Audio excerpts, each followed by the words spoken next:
Hello. ఈరోజు America స్కూల్స్‌లో ఏమేం సైన్ బోర్డ్స్ ఉంటాయో చూద్దాం పదండి. మనము స్కూల్‌కి ఒక్క 5 మినిట్స్‌లో చేరుకుంటాము అనంగా రోడ్డు మీద ఇలా స్కూల్ సైన్ రాసుంటుంది. సో, ఇక్కడ ఏవైనా కార్స్ ఇవన్నీ కొంచెం స్లో డౌన్ అయిపోతాయి. ఇది స్కూల్‌కి అటుపక్క, ఇటుపక్క 2 సైడ్‌లా ఉంటుంది.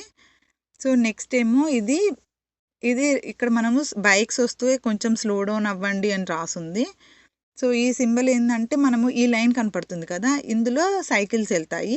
చిన్న పిల్లలైతే ఈ వాక్‌వే మీదే వెళ్ళిపోతారు. వాళ్ళు బైక్ లైన్‌లో ఏం వెళ్లరు. School opening time and closing టైమ్‌లో ఇక్కడ ఈ ఫ్లాష్ లైట్స్ వెలుగుతా ఉంటాయన్నమాట.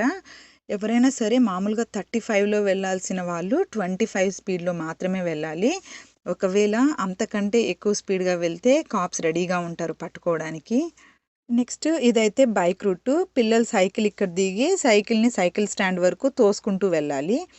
ఇదేమో drug free and gun free school zone. అంటే మా స్కూల్‌లో డ్రగ్స్, గన్స్ తీసుకురావద్దు అని చెప్తున్నారు.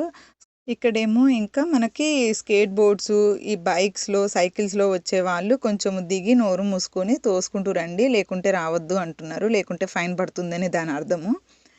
ఇక్కడేమో ఇంకా పిల్లల పికప్ చేసుకునే ప్లేసు ఇది. మీరు కొంచెం డ్రైవ్ స్లోగా చేసి కేర్‌ఫుల్‌గా డ్రైవ్ చేయండి. పిల్లలు వెళ్తున్నారు అని దాన్ని పెట్టారు. ఇక్కడేమో ఫైర్ లేను. మనం ఇక్కడ ఎక్కడైనా ఫైర్ యాక్సిడెంట్స్ జరిగినప్పుడు ఈ జోన్‌ని యూజ్ చేస్తారు. మనం అక్కడ పార్క్ చేయటము అలాంటివి చేస్తే వెంటనే మన కార్‌ని ఎత్తుకొని వెళ్ళిపోతారు. టవింగ్ అంటారు. ఇక్కడేమో విజిటర్ పార్కింగ్. సో, ఎవరైనా విజిటర్స్ వచ్చినప్పుడు స్కూల్‌కి వాళ్ళు ఇక్కడ పార్క్ చేసుకోవచ్చు. డెడికేటెడ్ పార్కింగ్ లాట్స్ ఉన్నాయి. ఇది హ్యాండిక్యాప్డ్ పార్కింగ్. కార్‌లో మనకొక ట్యాగ్ ఇస్తారు. ఒకవేళ మన కార్ ఆ ట్యాగ్ లేకుండా ఇక్కడ పార్క్ చేస్తే ఫైన్ అంట.